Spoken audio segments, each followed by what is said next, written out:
Okay. So let me say that again, Mike. Let me say some things in English here.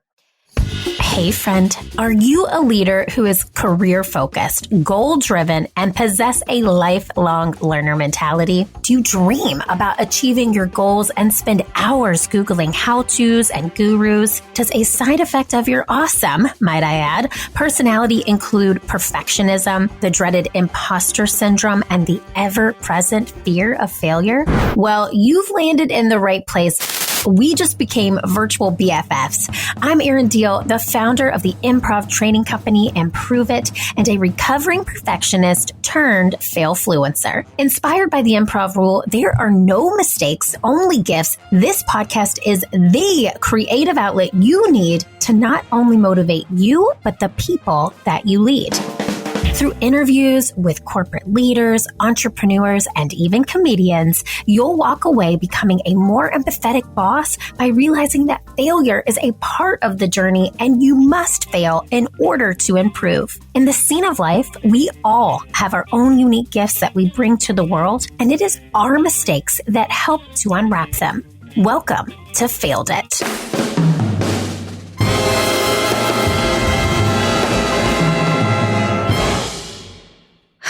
Failed It, fam. What a journey we have been on together.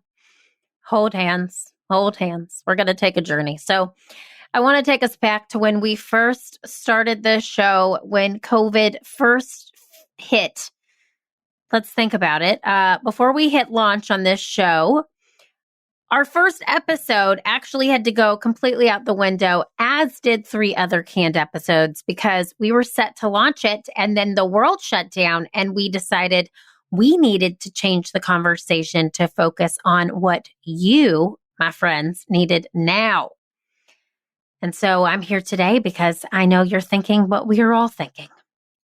How in the world are we going to go back to what was, quote unquote, normal? Let me say this. When I put on real pants, I now feel uncomfortable. And it's not because my waistline has shifted.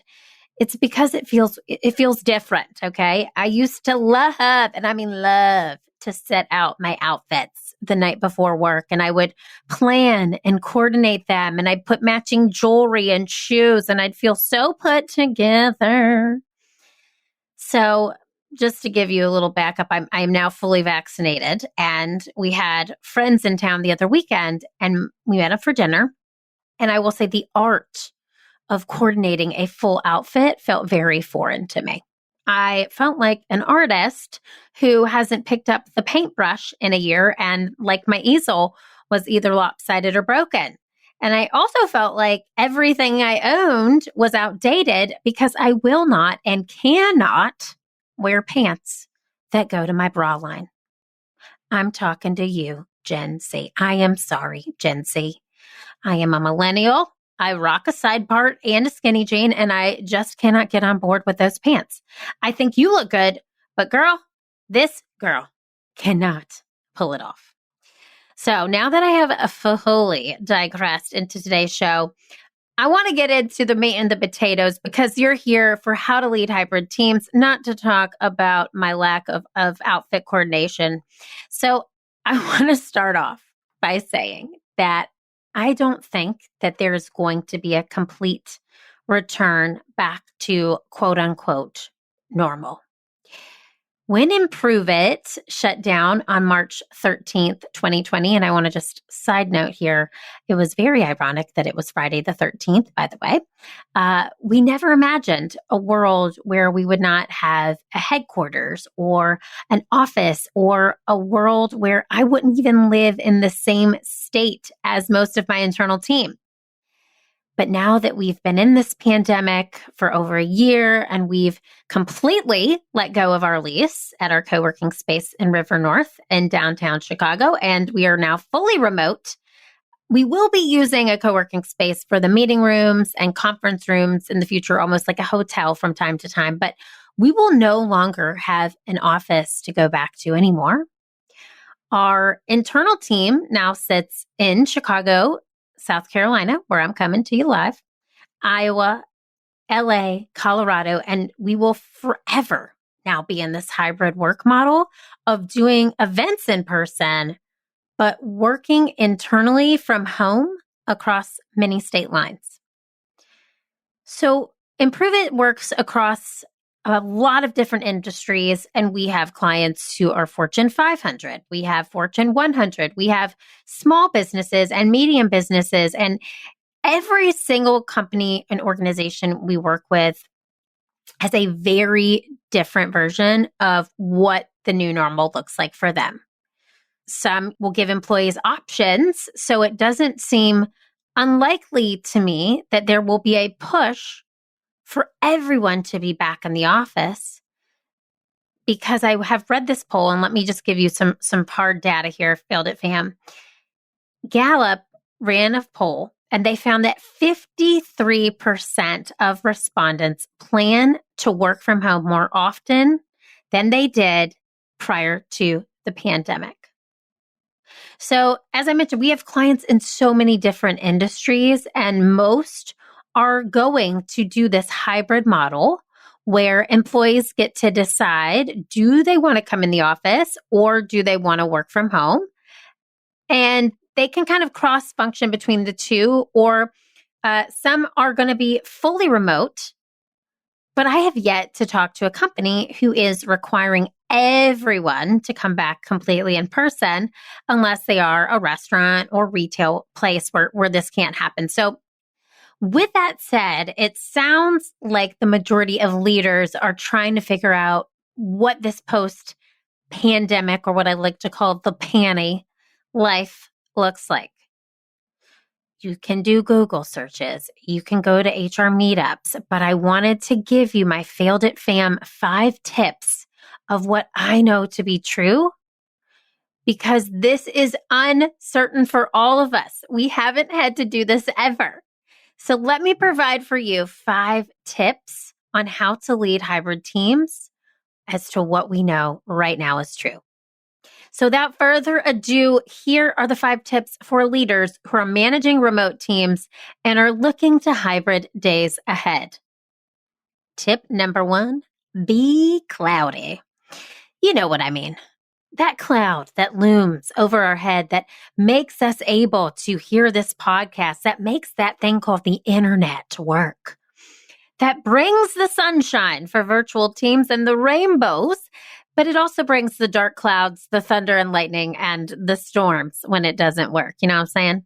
So basically, what I'm saying in terms of be cloudy is start with a virtual culture first and make everything accessible online. What I'm saying is plan for people to work from home first. So those filing cabinets that hold paperwork in your office, out. The kitchen that housed your granola bars and LaCroix for all of your employees, out. Send them a monthly snack allowance instead to fill their own fridge. I'm talking make everything virtual and be cloudy. You have probably heard what I'm about to say 5,000 times in this podcast or since March of 2020, but I want to just recap some great collaborative tools here that you can use to be cloudy with your team. So Dropbox is wonderful, and most of you know it, but if you don't have an internal drive or an internal server, Dropbox is a great tool for any place that you need to store files, store proposals, store agreements, store PowerPoints, whatever. Dropbox is a great, great tool for that, so you can communicate in this cloudy or virtual world.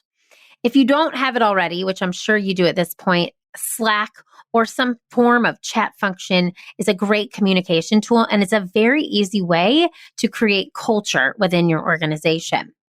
Asana is another wonderful free, it depends on how many members you have, but starts off as free project management tool. And it's a great way to assign and keep track of processes and tasks. And what I also want to say here in terms of other collaborative tools is make sure that you include a calendar invite with some sort of link for video access for those who cannot attend in person. So let's say you are going to have a group in-person meeting, but half the office is working from home. Make sure you have a Zoom link for those people. There will be a lot of clouded meetings moving forward, friends. Prepare to show up to a conference room, meet with 2 people in person, and have people remote in.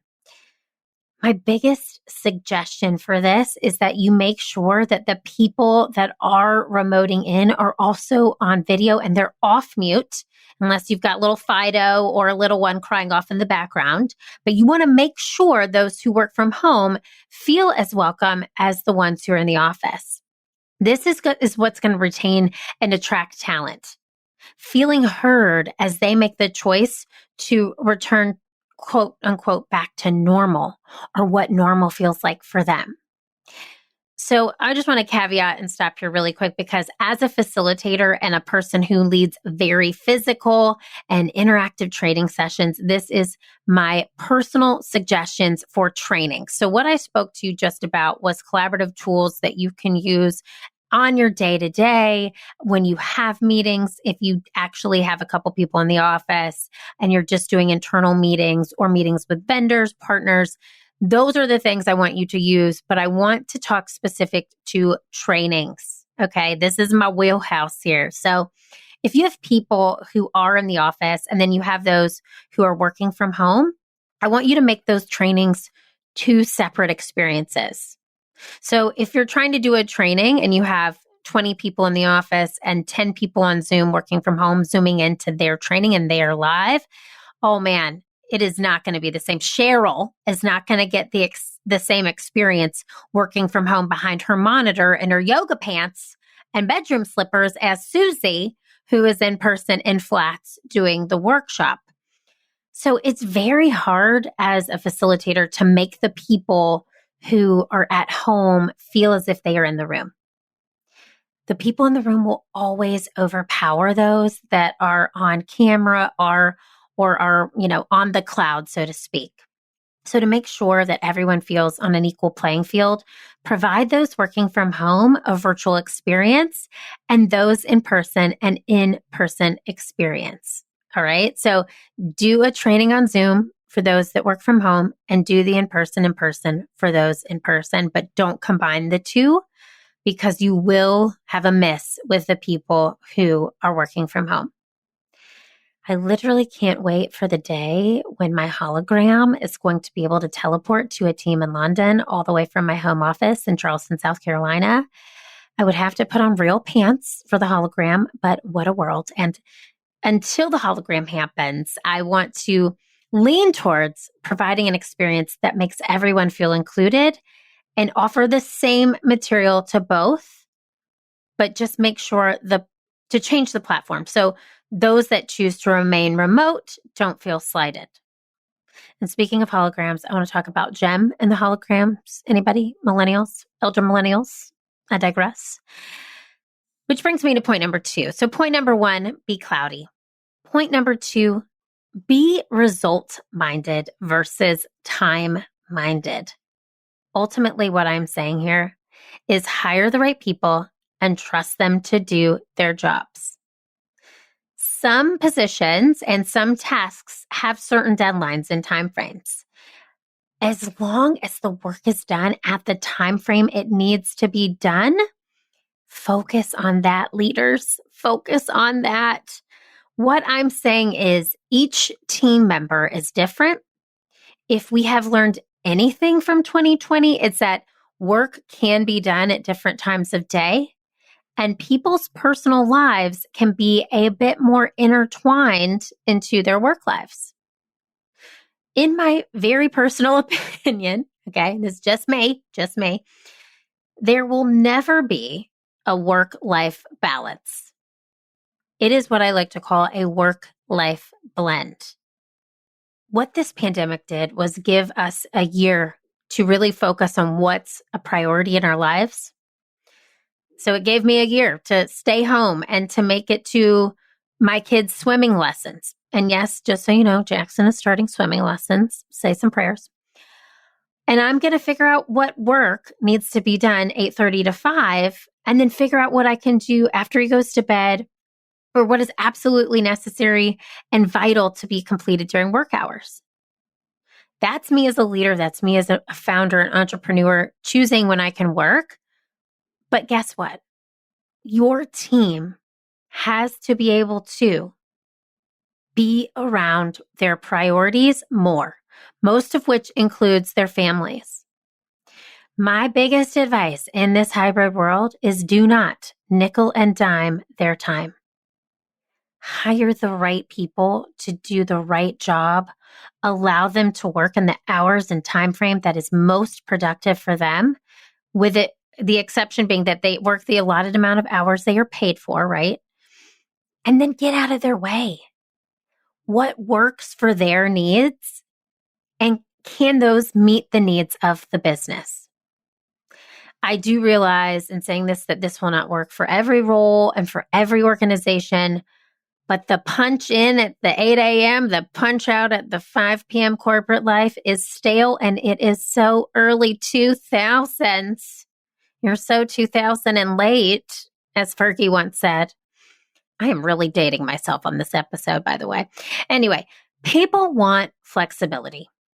They want a culture, and they want the ability to be seen as a whole person, not just as a person who punches a clock and gets a paycheck. Hey, Failed It fam. Do you have what the kids call Zoom fatigue? Are you sick of logging on Zoom and hearing things like, "Can you see my screen? Oh, you're muted. And oh my gosh, I'm so sorry I'm late." Are you working from home in your bedroom slippers and business mullet like me, which I'm talking about wearing a business top and yoga pants on the bottom, feeling like it's Groundhog's Day every single day? Do you need some laughter, levity, and fun in your workday to change things up while remote? How about a laugh break? That's right. It's called Laugh Break, and it's Improveit's newest virtual offering. Laugh Breaks bring seasoned Chicago and Charlotte-based improvisers into your virtual conference call for a little taste of short-form improvisation. In each session, improvisers engage on live, on-the-spot games based on your team's laughter and suggestions. Now, whether your team needs a quick 15 minutes of laughter or a more substantial 30-minute break, Improveit has got your back. You can go to www.learntoimproveit.com/laughbreak, or just click on the link in our show notes to book yours on demand today. Again, that's learntoimproveit.com/laughbreak. Get ready to sit back, relax, and grab some giggles, because we could all use a little laugh break right now. See ya on the Zoom. Point number 3, connect. Tip 5, connect. Remember, you will still have people who are very uncertain about returning to the way things used to be. And to be completely honest with you, I am one of those people. Even though I am fully vaccinated, I still find it very hard to go into any setting publicly without being very aware that I'm wearing masks and maybe someone is not, and that there is still a pandemic. So, how do we connect and keep both in-person and virtual team members happy? We get everyone on the same platform, and we throw a virtual event for all virtual team members and a safe and socially distanced event for all in person. So find some virtual opportunities to connect. I know a person, she runs a business called Improveit. They have these things called laugh breaks, and those are really great ways to bond with your team, to laugh, to let loose. So if you don't know what a laugh break is, follow the link in the show notes, but it's essentially where we jump on your Zooms and we provide you with 30 minutes, 20 minutes, 45 minutes of short form improv entertainment for your Zoom meeting. You can also do internal trivia, scavenger hunts. There's Airbnb virtual experiences. There's something we like to call fail parties here at Improve It in the Failed It podcast. So if you don't know what I'm talking about, our very first Minisode is all about throwing a failure party for your team. So check that out. So we are starting to do some very small in-person workshops. So think about things that you can do in person to safely bring your team together. It doesn't have to be something like Improve It, where you're doing improv or some type of team building. I want you to think creatively about outdoor events or locations and small businesses that could use the revenue, support them, do something for your team that's safe outdoors, and try that so that everybody feels comfortable. So, but if you are finding that most people are working from home and they feel unsafe returning to the office, only offer virtual connection points at first. Have the people working in the office also jump on to Zoom and sit at their desks individually so that they have the same experience. That way, everybody feels like the same team. No one is left out. This is just really going to be an ebb and a flow of what works for you and your team, but connection right now is crucial. We've all felt the pull of this pandemic pulling us apart, and we miss being connected. So really find those ways as we start to see the world reopen to connect either virtually or something very safely in person. Number 4, check for burns. So this is tip number 4 on how to lead a hybrid team. Check for burns. You know what happens when you get burned? You stop, you drop, and you roll into some PTO, okay? The blessing and the curse of this hybrid world is that people can work from wherever, whenever, which leads to some major burnout, as companies with global offices know that people and employees in different time zones don't have this in the office, out of the office filter anymore, right? There's no, oh, well, Chicago's done. It's 5:30. I bet. Oh, wait, you know what? Sally's probably around her phone. I'll give her a little Slack message. Maybe she'll respond. This boundary was pushed as teams struggled to pivot and to figure out how to make things work during these tough times. So one way to check for burns is to stop a burn before it starts. That's a tongue twister. I had to pause for myself for a moment there. Stop a burn before it starts. Try saying that 5 times fast. Stop a burn before it starts. So add some sunscreen, if you will, or a little protective layer. One of my clients and friends and member of the Failed It family, Kim, has what we call an overtime jar. Let me explain. So any team member on her team who writes or sends an email before 7 a.m. or after 7 p.m. on their respective time frame. So if they're East Coast, it's that time frame, 7 a.m. to 7 p.m. East Coast. You get the drift. So if they send us an email or they respond to an email after or before this time frame, they have to put $1 in the overtime jar. These dollars, which are virtual dollars, but you can do this by setting up a team payroll, or you can get a team member to have a Venmo account that everybody sends their Venmo to, gets deposited at the end of the quarter to a charity of their choice. This serves as a reminder to not work when you're not at work. And if you do, you pay the price, literally. But it also gets donated for a good cause, which was ultimately the reason why you were writing the email in the first place, right? The intention of this activity is paying attention to the time that we give ourselves to work. It can always be done tomorrow, and not everything can happen in a day, even if you're Beyonce. This is one suggestion, but I've also heard of clients instituting no meeting Fridays. Things that make you feel like you are stepping away from your screen or stepping away from work are important right now, especially as we navigate these uncharted territory waters of, okay, I might be working from home or I may be in the office. Let's figure something out so it works for you and your team feels very, very motivated and also excited for the touch points that happen during the allocated time that they're supposed to work. Now, I know this goes back to what I just mentioned, let people work when they can work. So this may not work for everyone. It's just a suggestion that I want to throw out there. But I want to just really talk about an own experience that I had. My own team gave me some feedback that I wasn't taking time off because we have unlimited vacation here at Improve It. And I got this feedback in 2020.